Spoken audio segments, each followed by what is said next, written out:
What's up, Ego Hackers? Welcome to Season 12, Part 2. This is the C.S. Joseph Podcast Premium Edition. I'm your host, C.S. Joseph. You know, INFJs oftentimes lack social skills in a very number of ways. Now, remember, folks, as we're discussing the social skills of each of the 16 types, the main ways of which each of the 16 types' lack of social skills comes out is within their trickster and their demon, and typically the solution to the problem is utilizing their parent function from a Jungian analytical psychology perspective in order to develop the necessary social skills that they need, right? Psychologically, this is important because it's just yet more evidence as to why we need to develop our parent function in order to be able to become the best versions of ourselves. This is heavily stated in Ego Hacking Your Fear. And in my opinion, the INFJ lecture on the Ego Hacking Your Fear course may be the best one that we did on the course, John and I, and it was definitely an incredible experience. Be that as it may, there are plenty of complications to that end. Oftentimes, INFJs with their extroverted feeling parent, man or woman, see themselves as amazing at social skills by default and never actually consider the fact that they are complete and utter failures, or consider the fact that they literally just, alienate everybody around them 100% of the time. That's really annoying. That's really sad. The alienation, it's hard to actually place blame in terms of the alienation on which gender does it more, because based on my life experience with INFJs, I am pretty much 50-50 on that. The level of alienation is just extreme. And that's the biggest social faux pas of INFJs, is that they just alienate just about everybody. And it's really annoying. What's also really annoying is that INFJs haven't a clue just how much they alienate others. They haven't a clue. They haven't a clue about it. And, maybe it's because they act like know-it-alls. Maybe it's because they aim too low in life and hit instead of aiming high and missing. I mean, there's a lot of different ways to go about that. And frankly, as external as INFJs are, because they are the most external of all the types, they seem to have potentially some of the most hang-ups when it comes to being able to perform socially. They have extroverted feeling parent. They do have an extremely high amount of social awareness, such that they should be more socially precise than the rest of humanity in the process. The problem is, though, is that they can't get over their latent insecurity to be able to do so. And that, too, is very problematic. This is where INFJs end up preferring people who are not better than them, or not at their same level, but people who are lesser than them, so that they can be comfortable in a social situation, so that they don't have to perform or show off or feel this in the back of the head pressure, basically, around that. And it's really frustrating. It's really, really frustrating because they end up creating a self-fulfilling prophecy where they are self-sabotaging their own selves. I mean, this is why oftentimes you look at INFJ men, they have more relationships with women than they do with men. Or you look at INFJ women, they have more relationships with men than they actually do with women. And they end up creating these huge social red flags, which, according to the sexual marketplace, basically devalues them and essentially disqualifies them from being considered as a potential life mate. Which is ridiculous to me. But insanely common. And it's funny because this is the one personality type of all the 16 that craves connection the most. They also struggle with loneliness a lot. Not as much as the ESTP, but they struggle with loneliness the second most. And that, too, ends up just blowing up in their face consistently. And they create this self-fulfilling prophecy where they are actually generating their own loneliness without even realizing the implications of, or the consequences of their own actions, even though they are generating their own loneliness, which is sad. Which is very sad.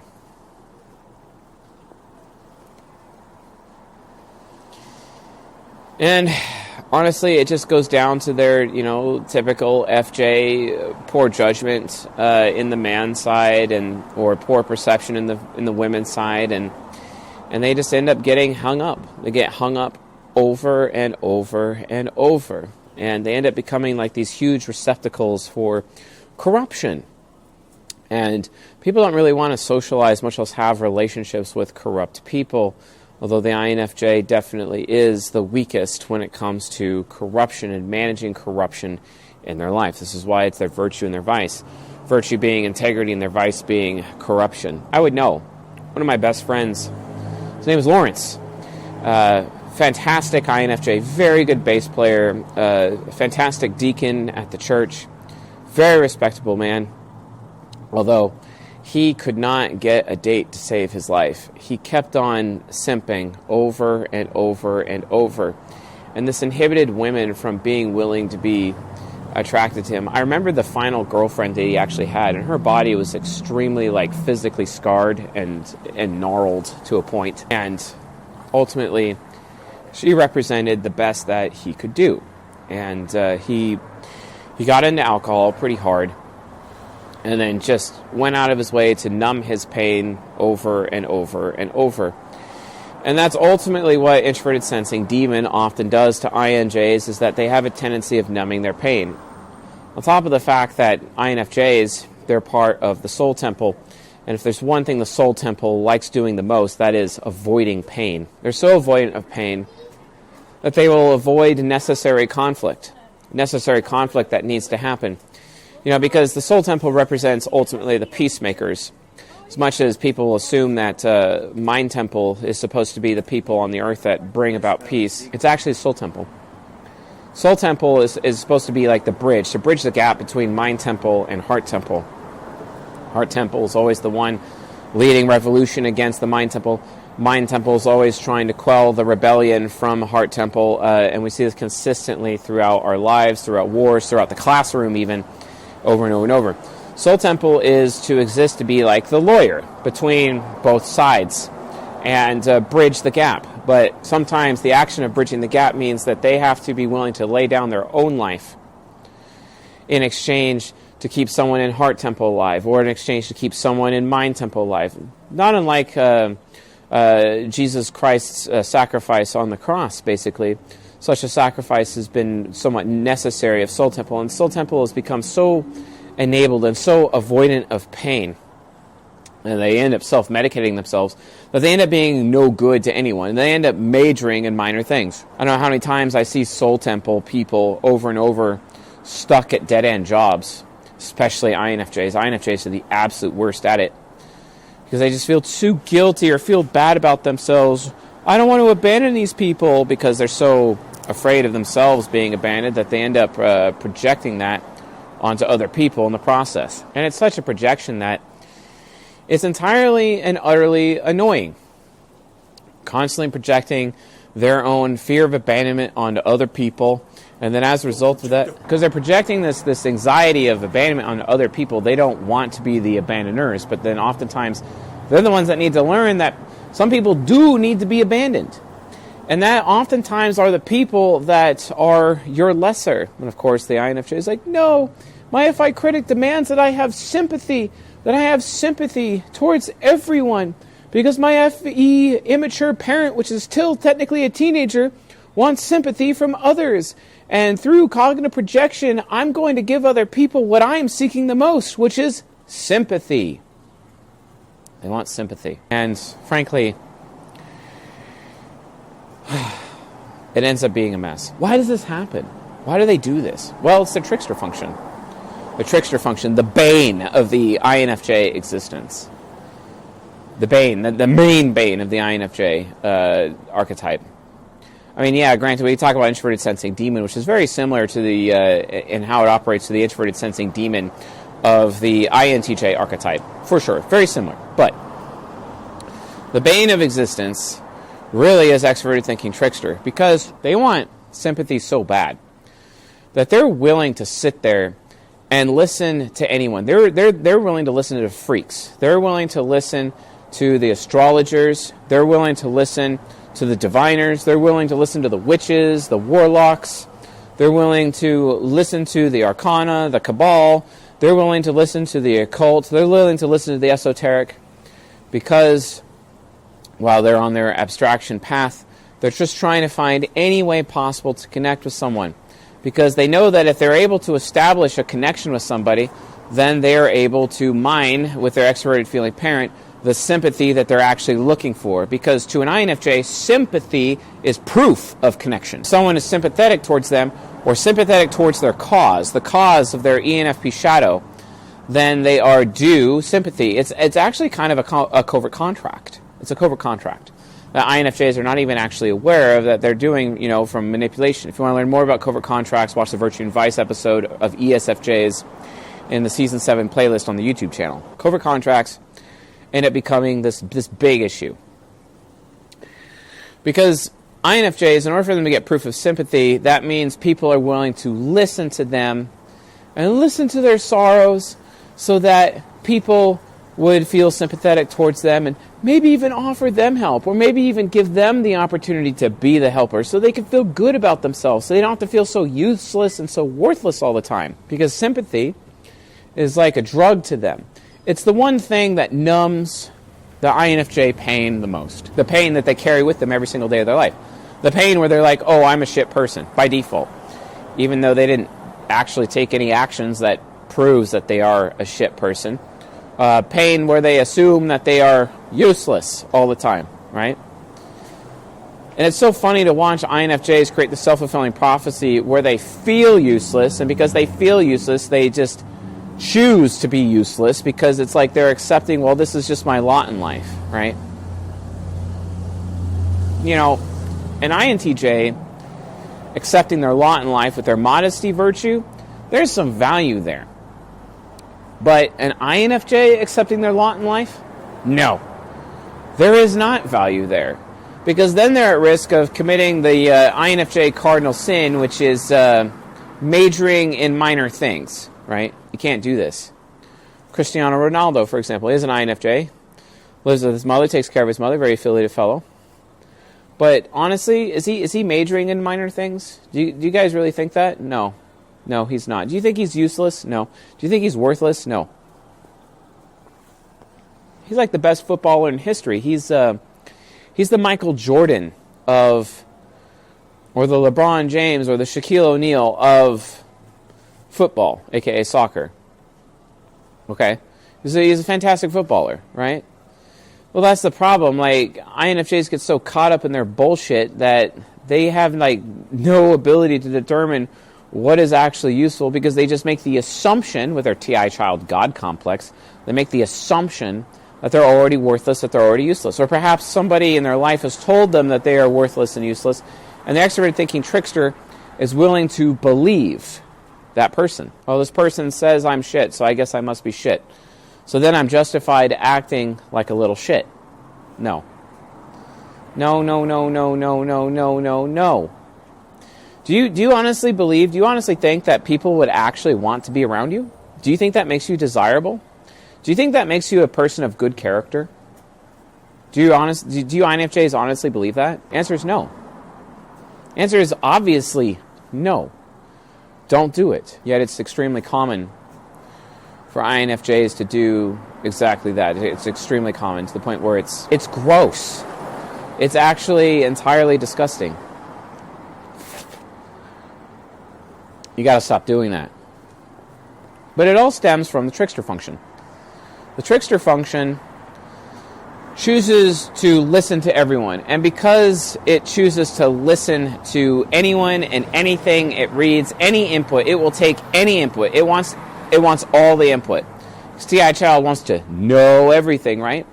But not all knowledge is valuable. And introverted feeling critic is often way too behind or way too inept. Because it's just like an elderly woman or an elderly man, right? In the case of a man, introverted feeling critic is actually a woman because it's his animus or his anima. In a woman, it's actually an old man. It's her animus, part of her animus at least. And this ends up setting them up for failure, where they themselves set them up for failure because they don't know how oftentimes they're taking in so much new input all the time with extroverted thinking trickster because they're listening to everything. They don't spend much time slowing down and actually being self-reflective or contemplative because they're so external and the most external of the types, second to the ESTP. And because of that, they don't take the time, and their introverted sensing demon lacks the patience to actually just sit there and reflect for a minute. Sit there and reflect and actually spend time weighing out what they've just heard, whether or not what they've just heard is actually good input or bad input. And oftentimes, what ends up happening to INFJ men is that they just assume that all input is good. Or in some cases, the INFJ woman assumes all input is bad. Guess what? The reverse is also true. It's depending on their octagram. Literally depending on their octagram. But it ends up just becoming this childlike assumption from introverted thinking child through cognitive reflection, the battleground of innocence, where they're just so innocent, taking in all the input, that they end up making an assumption that because someone is stating something, that it must be true. Because their own TI child is like, well, if I'm stating something that I think is true, so it has to be true too. And that's where you end up getting those INFJs talking about, well, that's your truth, or that's my truth, or blah, blah, blah. And it's the same old spittle that you hear from ENFPs all the time. But it's their ENFP shadow that is going on and on and on about that. But then all of a sudden, the INFJ, people start believing the INFJ because people end up oftentimes respecting the INFJ's thinking with TI child. And so it creates a really bad form of telephone for humanity. And communication ends up breaking down because of INFJs. INFJs are very, very skilled at breaking down communication, or being the break in communication. And it's no wonder how ENFPs are constantly cleaning up the INFJ's mess and trying to restore communication at all times. Constantly trying to be that amazing communicator and trying to bridge the gap that the INFJ ends up creating. The INFJ is supposed to be assisting the ENFP in bridging the gap, or ultimately being the main reason for the ENFP to bridge the gap, but instead, they oftentimes are responsible for creating that breakdown in communication between people. Why? Because extroverted thinking trickster has this problem where it expects everybody else to know what's in their heads. What's in their heads all the time. It's annoying. It's not true. It's actually bullshit. But they all do it. Extroverted thinking tricksters all have this problem. ISFJs as well. But it's especially bad with INFJs, given how external they are, because they can't even help it. It's so ridiculous. They can't help it. They can't help but have this demonic expectation from their introverted sensing demon that everybody else already knows what they're thinking, because they assume that everyone else is thinking the same thing they are. Or they're doing the opposite. Or they assume that nobody is thinking the same as they are. So if they're assuming that everyone else is thinking the same as they are, they're not going to say anything, which is a breakdown in communication. Or if they assume that nobody is thinking what they are, they're going to come off arrogant in sharing their thoughts with other people, thoughts that other people have already thought of. And that just leads to alienation and also a breakdown in communication. So it doesn't matter how you slice it. That trickster function is, at the end of the day, the absolute bane of the INFJ's existence. And it literally comes down to assumption. You want to know my number one criticism of INFJs? You want to know the number one thing that causes me to abandon INFJs? That causes me to not want to be around them, be social around them, to not be a friend to an INFJ, to break up with INFJ women? I have broken up with many an INFJ woman over this. I have banned INFJs from the ego hacker community with extreme prejudice over this issue.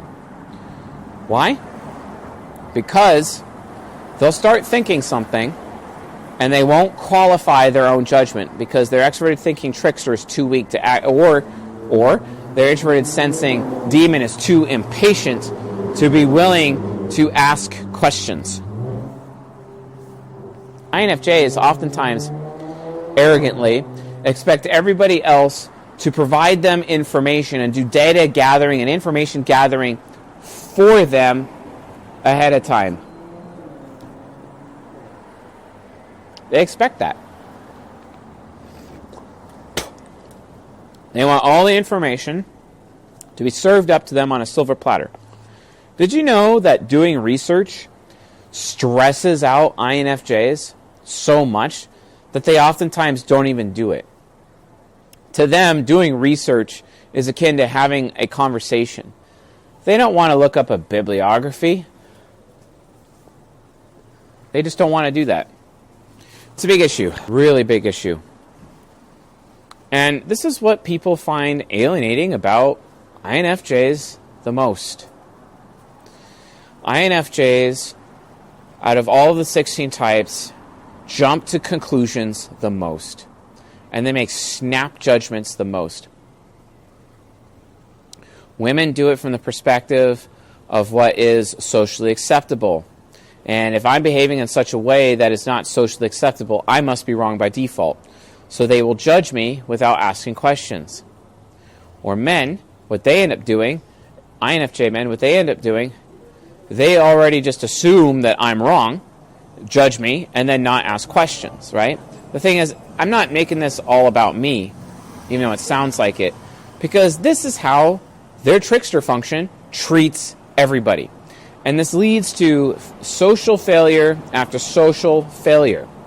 What's even worse is that when you look at introverted sensing demon, they don't even keep track of their own social failures with other people. In the last lecture, we talked about INTJs and how they should probably have this little notebook. They usually have notebooks on people anyway with their little dossiers, keeping track of the negative things. They should really, keep track of other people's failures, which is good, but they need to learn how to track their own failures. INFJs need to get to a point where they have to realize that their feedback just really isn't that valuable, unless, of course, they can see a pattern of behavior from a female point of view. I actually was heavily criticized recently by an INFJ woman, and she had collected a lot of data over time in a notebook about how I've been failing, and it wasn't until it became a pattern of behavior where she saw it happen multiple times that she brought it to my attention.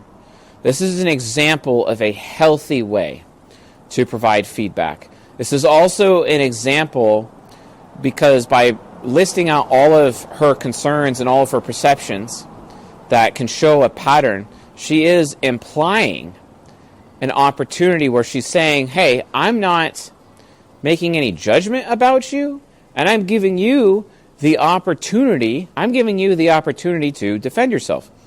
I'm giving you the opportunity to agree or disagree with me, which is akin to qualifying judgments, actually, because it's giving the other person that they're sharing this feedback with the opportunity to agree, disagree, defend themselves, which can lead to communication, right? It's not a communication breakdown. That is a healthy way for a woman to do it. What is the healthy way for a man to do it? Literally do something similar, except just ask questions. It's like, do you believe this? Do you value this? And literally make it a conversation about the other person's value system. What is your value system, right? Why are we doing a man or woman difference here? The reason why is because women have superior perception to men, but they have inferior judgment to men. Men have superior judgment to women, but they have inferior perception to women. These strategies enable both male and female INFJs, for example, to be able to figure out a way of doing things, a system, right? Figure out a system. Because guess what? They're triple interest. Their ego, their subconscious, and their unconscious are all interest-based.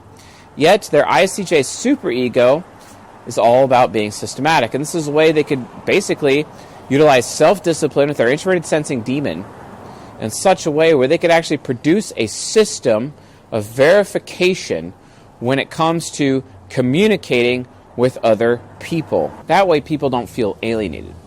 That way people don't feel misjudged. That way people don't look at you, the INFJ, and are like, wow, you're obviously jumping to conclusions about my behavior. Which happens over and over and over. And yet INFJs are throwing their hands up and being like, well, why am I always so lonely all the time? This is why. This is why.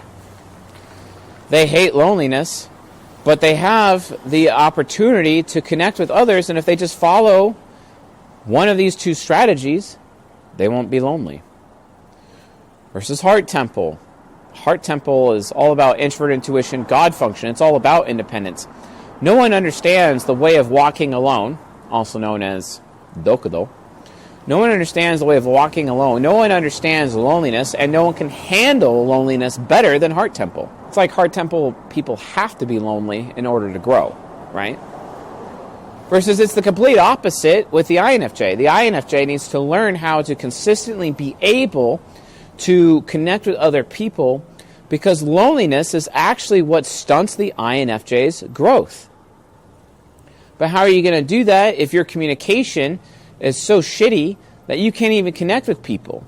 Loneliness is what is stunting your growth as an INFJ archetype, consistently stunting your growth, to the point where I'm incredibly concerned, very concerned. And don't get me wrong, I love INFJs, I love my pedagogue. One of them shares my bed right now. I enjoy her very much. I do love her with all my heart. But the issue is that even she has some of these hang-ups, right? She has a hard time keeping track. And it's so interesting because if you were to compare an INFJ to an INTJ, INTJ has ISFJ superego. Do you think ISFJ's superego, while it is systematic, do you think it has it easy keeping track of other people's behavior or even keeping track of their own behavior? No, they don't. And that's why to INTJs, I can give them like a one-size-fits-all solution, because any solution would benefit the ISFJ superego. Versus the ISTJ superego of the INFJ, that's not the case. That's not the case. It is systematic. So what it ends up having to do is choose the best system that works for itself. Something that it can bank on every single time. This is absolutely critical. This is critical. You know, INFJs, they're really fast. They're very fast people, just like INTJs. INTJs are technically faster, but given how fast they are, they don't slow down long enough to realize that they are jumping to conclusions. They don't slow down long enough to realize, they don't exercise that personal patience that they need to be able to realize that they're misjudging other people. Because oftentimes they feel justified in misjudging others because they themselves misjudge everyone. And they themselves think that everyone is misjudging them. So from their point of view, it's just fair. It's entirely fair, right? I'm justified in treating people that way because I'm treated that way all the time. Had to correct myself there. Sorry about that, folks. And that's a problem. That is a consistent problem all the time. And I feel bad. I feel really bad for INFJs.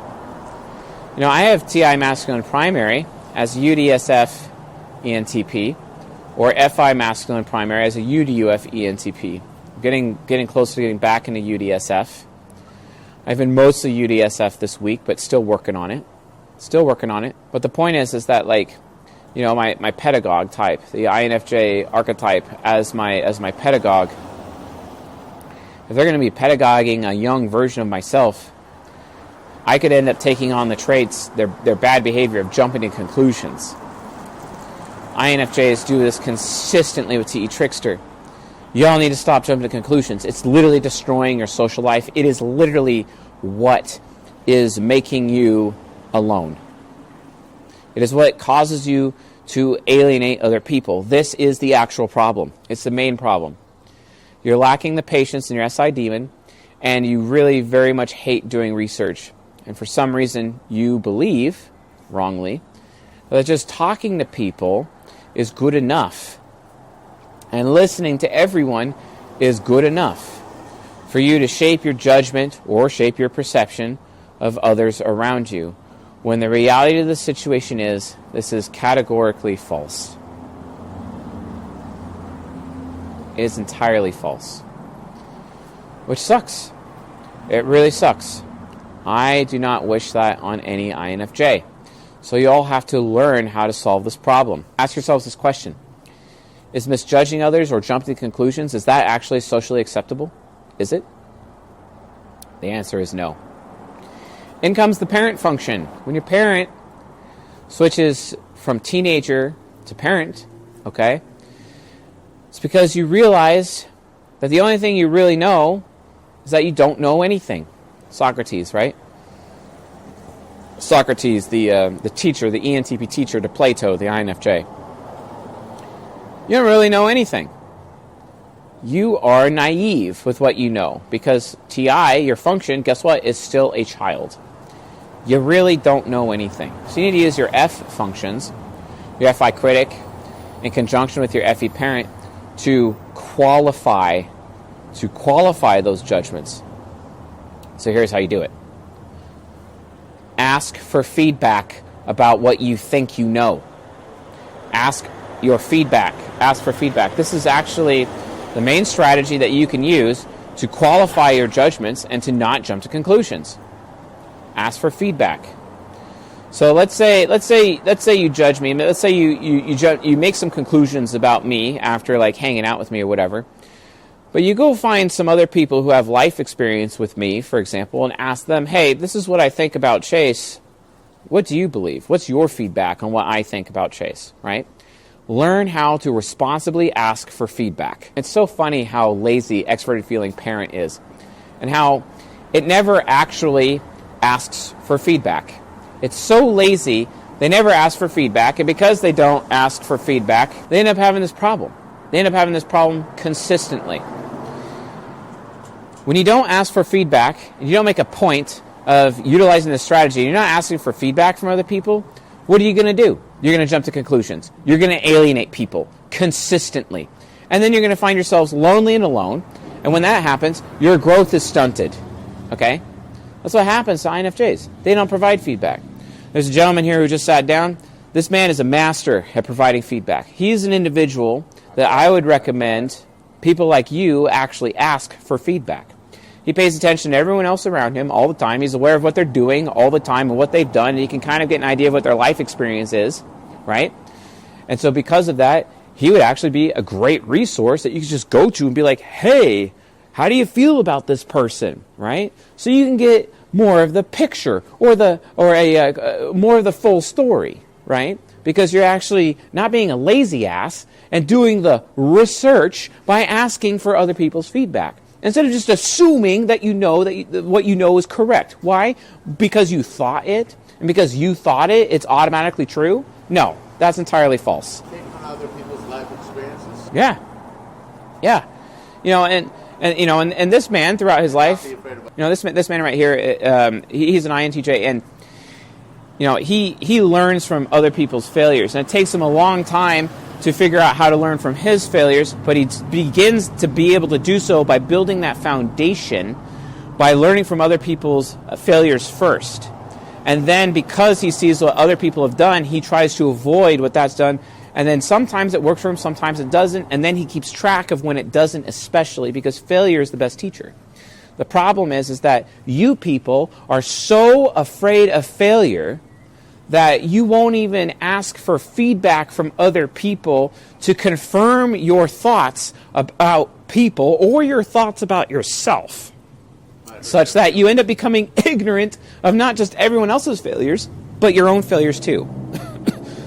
Is that going to stunt your growth? Absolutely it does. Oh well, sometimes feedback hurts your feelings.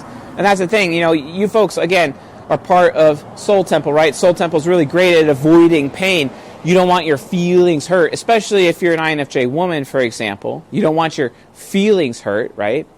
So INFJ women oftentimes end up being the absolute worst at asking for feedback because they're so afraid of their feelings hurt, because women are constantly anxious and dealing with anxiety. Every woman out there has anxiety problems. That's just reality. And because of that anxiety, psychologically speaking, you end up selling yourselves short. At least the men are willing to have their feelings hurt because the men realize no one gives a shit about their feelings to begin with. And that's the reality of the situation. So you have to make sure that you have people in your life who are willing to provide you with honest feedback, honest belief about other people in your social circle, and don't just be walking around making these lazy-ass judgments of other people when you don't actually know. You're not willing to do the research or dig deep. And that's how you develop your parent function of extroverted feeling in a healthy manner, right? That's how you decide to do it in a non-lazy way, where you have the patience enough to slow down and ask for feedback about your ideas, about your judgments of others, instead of just sitting there and listening to everyone else's judgments, which could be incorrect, everyone else's thoughts, and allowing everyone else's thoughts to shape your own thoughts in the process when you haven't even spent any time to verify what you know to begin with, right? So then you're just some big input sponge, and you're not spending any time weighing out the input that you've taken on mentally. You just haven't. So what you have to do is ask other people for feedback to help bolster whether or not the input you've collected, the information, the judgments of other people are actually valuable. Because you don't really know if it's value.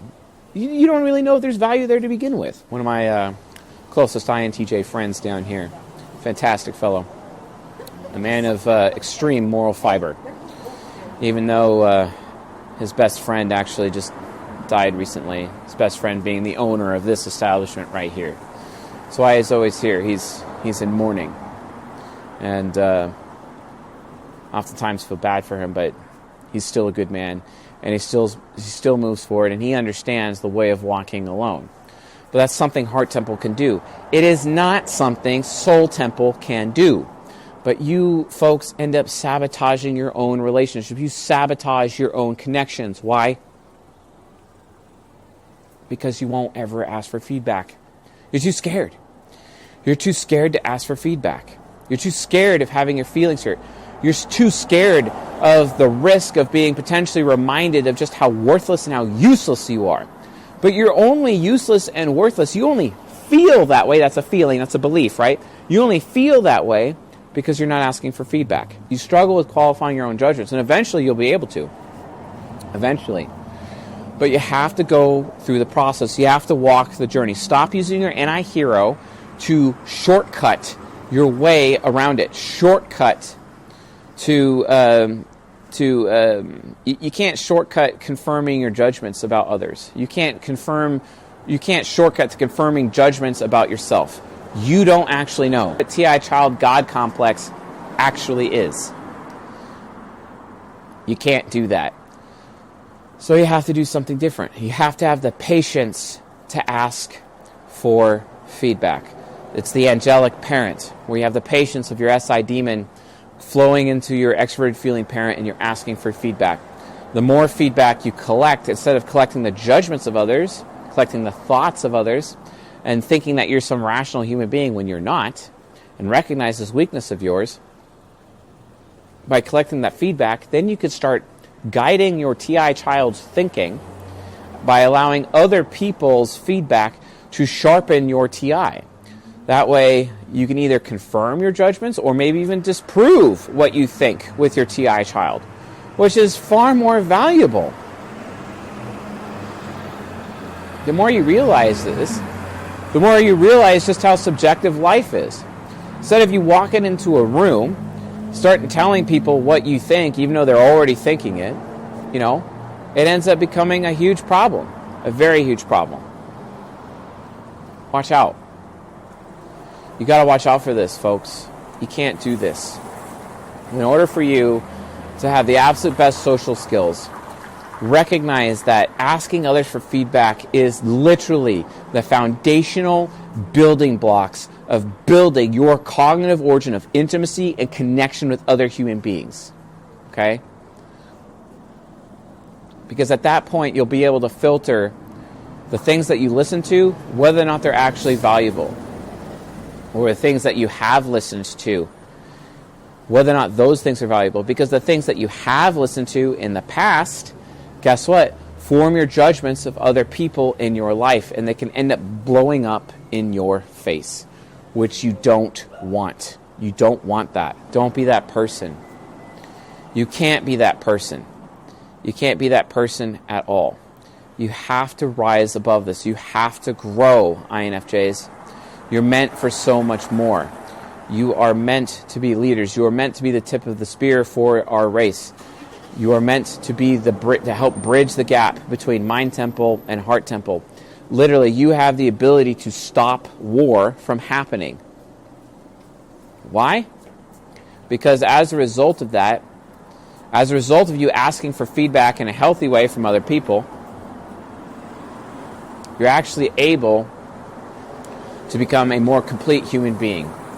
A human being that people respect because they know that you're not taking their voice away instead of you projecting your voice onto everybody else. And that, my INFJs, who I love dearly, is the truth. And that is the key to your success socially in life. If you like this lecture and you found it useful, helpful, educational, enlightening, please leave a comment. And then also, folks, please apply this to your life. Please, please, INFJs, you can be so much better. Stop avoiding the pain of other people's judgments and start embracing other people's judgments. It's how you become the best version of yourself. Thanks for watching and listening, and I'll see you guys next month for the ISFJ and the ISFP lecture. Later.